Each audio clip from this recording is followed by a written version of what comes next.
Hello friends, स्वागत है आपका लेजेंड ऑफ द ब्लू सी के 13th एपिसोड में। लास्ट एपिसोड में हमने देखा था कि हॉस्पिटल के जिस वाइस चेयरमैन ने सिम चोंग की हरकत की वजह से उस पर केस किया था, जॉन्जे ने नमदो और तेहो के साथ मिलकर उसके सारे कारनामों को नेट पर अपलोड कर दिया था। वहीं दूसरी तरफ जॉन्जे के फादर की हेल्प करने की वजह से मैनेजर नाम भी मा देयोंग के नेक्स्ट टारगेट बन चुके थे। इधर जॉन्जे भी सिम चोंग को बेवकूफ बनाकर साल की पहली बर्फबारी बोलकर एक आइस पार्क में ले गया था, जहां वो सिम चोंग को से आई लव यू बोलने के लिए भी कहता है। तो देरी ना करते हुए शुरू करते हैं एपिसोड 13 को। एपिसोड की शुरुआत होती है पास्ट में, जहां वो मेयर अभी भी उस जलपरी को ही ढूंढ रहा था और उसे ढूंढते ढूंढते वो उसी चट्टान के पास पहुंच जाता है जहां से उसका दोस्त नीचे गिरा था। और अपने दोस्त को वहां पड़ा देख वो तुरंत उसे वैद्य के पास लेकर जाता है, जो उसकी कंडीशन देखकर मेयर को बताता है कि चट्टान से नीचे गिरने के बाद भी उन लोगों ने इसे मारना बंद नहीं किया होगा और अगर कुछ दिनों में उसे होश नहीं आया तो उसका बचना भी मुश्किल है।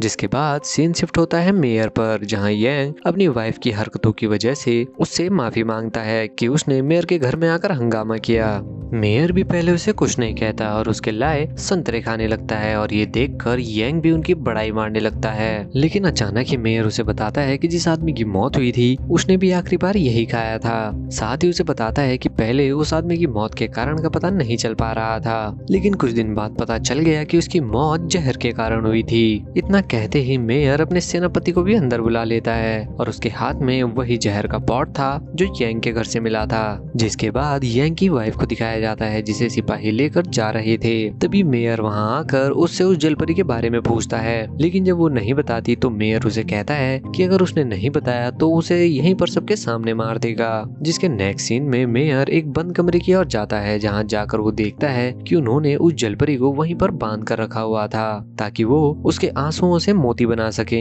यांग की वाइफ भी अचानक से मेयर पर चिल्लाने लगती है और गांव के लोगों को भड़काने की कोशिश करने लगती है, लेकिन तभी मेयर वो सारे मोती उठाकर उन लोगों के बीच फेंक देता है और खुद उस जलपरी को उठाकर वहां से चला जाता है, जहां उसे ले जाते हुए वो अपने सपनों की कहानी उस जलपरी को सुनाने लगता है, क्योंकि उसे मेयर के सपनों के बारे में सुनना अच्छा लगता था। लेकिन काफी कोशिश करने के बाद भी जब उस जलपरी को होश नहीं आता तो वो रोने लगता है और इसी के साथ सीन प्रेजेंट में शिफ्ट होता है, जहाँ जॉन्जे सिम चोंग को उसे आई लव यू बोलने के लिए कहता है। लेकिन जैसे ही सिम चोंग उसके मुंह से आई लव यू सुनती है वो हंसने लगती है और उसे कहती है कि पहली बर्फबारी पर तो उसे हार माननी थी, जॉन्जे ने हार कैसे मान ली। जॉन्जे उसकी कोई बात नहीं समझ पाता, जिस पर सिम चोंग प्यार के बारे में उसे वही सब बातें बताना शुरू कर देती है जो जॉन्जे ने उसे पहले बताई थी। ये सब सुनकर जॉन्जे उससे पूछता है कि ये सब उसे किसने बताया, और जैसे ही वो कहती है कि एक लड़के ने, जो कि बहुत ही ज्यादा अच्छा है, जॉन्जे बहुत ही ज्यादा जेलस फील करने लगता है। जॉन्जे उस लड़के को ठरकी बोलना शुरू कर देता है। अब क्योंकि सिम चोंग उसकी ही बात कर रही थी तो वो उसे ही डिफेंड करना शुरू कर देती है। जॉन्जे भी उसे कहने लगता है कि वो उसे प्यार नहीं करता, वो बस कुछ कंफर्म करना चाहता था, इसलिए उसने सिम चोंग को आई लव यू बोलने के लिए कहा।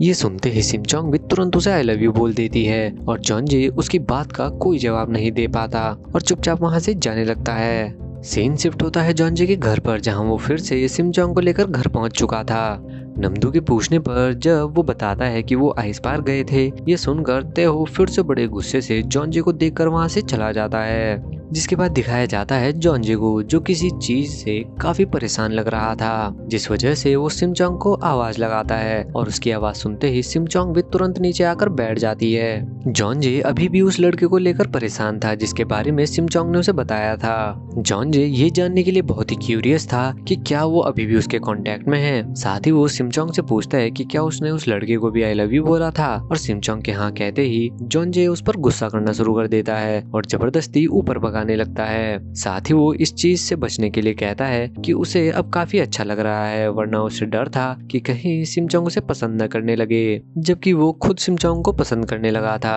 सिम चोंग के ऊपर जाने के बाद भी जॉन्जे इस बारे में सोच सोचकर अभी भी बड़ा परेशान हो रहा था। जिसके थोड़ी देर बाद जैसे ही जॉन्जे सोता है उसे वही सीन सपने में दिखने लगता है जिसमें पास्ट में उसका दोस्त उस चट्टान से नीचे गिर गया था और ये देखकर अचानक से उसकी नींद खुल जाती है। जिसके तुरंत बाद वो मैनेजर अलार्म को कॉल करता है। उसी समय हमें एक कार एक्सीडेंट दिखाया जाता है और ये कार किसी और की नहीं बल्कि मैनेजर नाम की थी और इस एक्सीडेंट के पीछे भी मादेयोंग था। मादेयोंग जॉनजे का कॉल देखकर उसे काट देता है और गाड़ी से भी सारा रिकॉर्ड मिटा देता है। सीन नेक्स्ट मॉर्निंग शिफ्ट होता है जहां ब्रेकफास्ट पर जॉनजे के फादर को पता चलता है कि मैनेजर नाम का नशे की हालत में एक्सीडेंट हो गया है। ये सुनकर सोही भी ऐसा दिखाने लगती है जैसे उसे इस बारे में कुछ भी नहीं पता, लेकिन उसी समय चिहुन भी उसे स्माइल करते देख समझ जाता है कि ये उसकी मॉम का ही काम है। जिसके बाद सीन शिफ्ट होता है डिटेक्टिव पर जो अपने सभी साथियों के साथ अभी भी मादेयोंग को पकड़ने की प्लानिंग बना रहा था, लेकिन तभी उसका सीनियर वहां आकर उस डिटेक्टिव को फटकार लगाता है क्योंकि वो अभी तक उस आदमी को नहीं पकड़ पाए हैं जिसने फेक आइडेंटिटीज यूज करके कई सारे लोगों को बेवकूफ बनाया है। और यहाँ वो किसी और की नहीं बल्कि जॉनजे की ही बात कर रहे थे। जिसके नेक्स्ट सीन में दिखाया जाता है जॉनजे को जहाँ पर नमदू अपने नेक्स्ट टारगेट जिंजू के बारे में उन्हें इंफॉर्मेशन देकर प्लान समझा रहा था, जिसमें वो उन्हें बताता है कि जिंजू अपनी बेटी के स्कूल के सेमिनार में 3 बजे जाने वाली है और जैसे ही वो स्कूल के लिए निकलेगी तैहो स्कूल के नंबर से उसे कॉल करेगा और उसका ध्यान भटकाएगा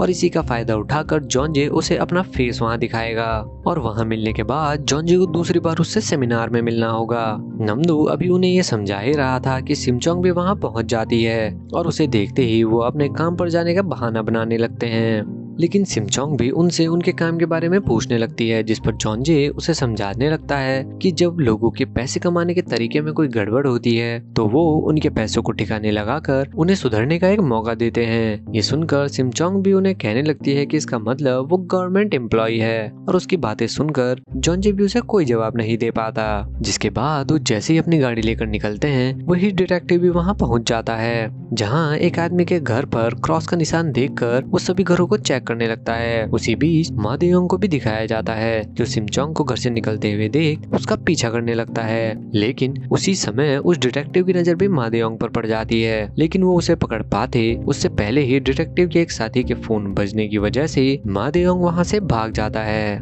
वो उसका पीछा करते हैं लेकिन मादेयोंग अपने कपड़े बदलकर उन्हें चकमा देकर वहां से बचकर निकल जाता है। सीन शिफ्ट होता है सिमचोंग पर जो अपने रेगुलर शॉपिंग प्लेस पर पहुंची हुई थी जहां उसे कपड़े तो मिल जाते हैं पर सैंडल अलग अलग मिल जाती है। इसी बीच कुछ छोटी बच्चियों को दिखाया जाता है जो सिमचोंग की उसी छोटी फ्रेंड को देखकर उसे बुली करना शुरू कर देते हैं, जिसमें एक बच्ची उसके गरीब होने और किराए के घर में रहने की वजह से उसका मजाक बना रही थी, लेकिन वो बच्ची जब बिना कुछ कहे वहां से जाने लगती है तो उसे धक्का मारकर नीचे गिरा देती है, लेकिन वो उसे मार पाती उससे पहले ही सिमचोंग वहां आकर उसे हवा में लटका देती है और उसे डराने लगती है कि वो अपनी दोस्त को क्यों मार रही है, जिस वजह से वो छोटी बच्ची भी रोना शुरू कर देती है। नेक्स्ट सीन में दिखाया जाता है जिंजू को जो सेमिनार में जाने के लिए तैयार थी, लेकिन उसी समय वही छोटी बच्ची रोते हुए उसके पास पहुंच जाती है और वो जिंजू की ही बेटी थी, जिसके बाद वो अपनी बेटी को लेकर लड़ने के लिए निकल जाती है। वहीं दूसरी ओर नमदू भी जिंजू के घर के बाहर उसके बाहर निकलने का वेट कर रहा था। सीन शिफ्ट होता है सिमचोंग पर जहाँ वो छोटी बच्ची उसकी हेल्प करने के लिए उसे थैंक्स बोलती है। साथ ही सिमचोंग उस छोटी बच्ची से डाइवोर्स के बारे में पूछने लगती है क्योंकि उस छोटी बच्ची के पेरेंट्स का डाइवोर्स हो गया था, जिस पर वो छोटी बच्ची सिमचोंग को मैरिज और डाइवोर्स की पूरी इन्फॉर्मेशन देना शुरू कर देती है। और इसी बीच जिंजू भी अपनी बेटी के साथ वहां पहुंच जाती है, जिसे देखते ही सिमचोंग भी बाहर आ जाती है।